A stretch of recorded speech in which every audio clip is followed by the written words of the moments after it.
Today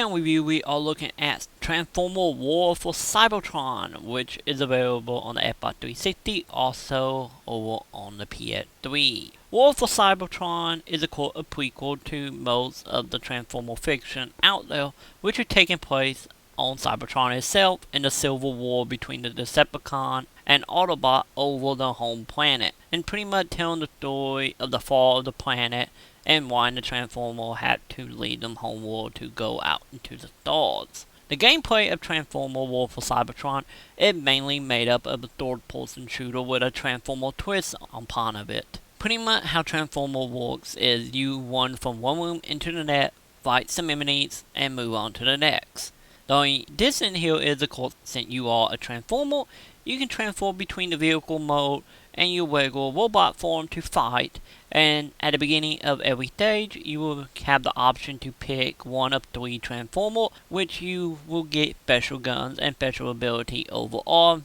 between what they transform into, while onto the ability of such as flying, gliding, putting up shields, putting down guns, re-energizing people around you, and so on. Each of the Transformers don't really play much different, but they do have a different style of gameplay to them since of their special abilities. And on top of the ability, you can pick up random guns and grenades to add to your combat ability, while along with the weapons you have at vehicle mode, which you can transform into vehicle mode at any time by pushing down the left stick. But also in the gameplay mode, you have a total of 2 campaigns here. You will see the campaign from the point of view of the Autobot, and the Decepticon seeing, well, where did they fall during the epic war of Cybertron, and the game is split up 50-50 playing at each, which you can pick which one do you want to play on the outset, but still one story throughout, so I recommend playing at the Decepticons and then Autobot to get the full experience,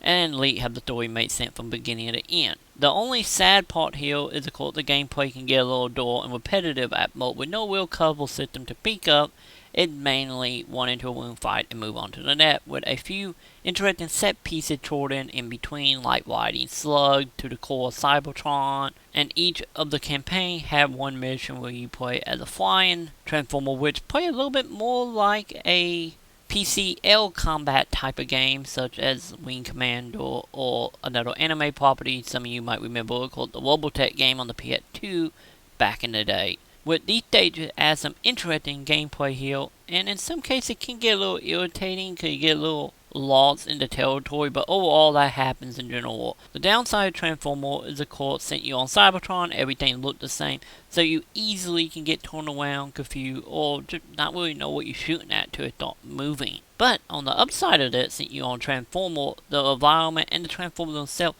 is fantastic to look at with multiple moving pieces, and when you go to open door, you actually transform into the item needed to open the door. It's a lot of fanfare here for any Transformer fan. But sadly, too bad the gameplay does get repetitive after long boards, and every now and again the difficult levels seem to just spike up out of nowhere to make certain scenarios a little harder than they should be. But outside the single player, you of course have multiplayer, which is not really the main draw at that point in time of that review, since under 1,000 people are playing it, and if you want to play online, you're going to be sitting in lobby for a very long time waiting for people to join. And if you want to do the actual multiplayer stuff for Versus, you are mainly going to be stuck on Team Deathmatch, and no one seems to really want to play anything else. But on the other side of the multiplayer is, of course, you have the version of Horde mode, which you can play as all the Transformers throughout the game, while along with a couple interesting ones such as RC that you only can play as in multiplayer. So if you are going to play multiplayer, I recommend having a couple friends that you can hop on with, because without them,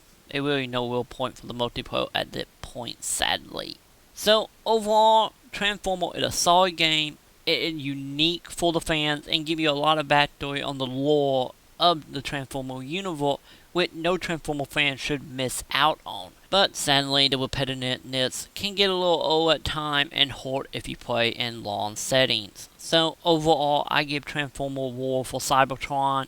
a 3 out of 5.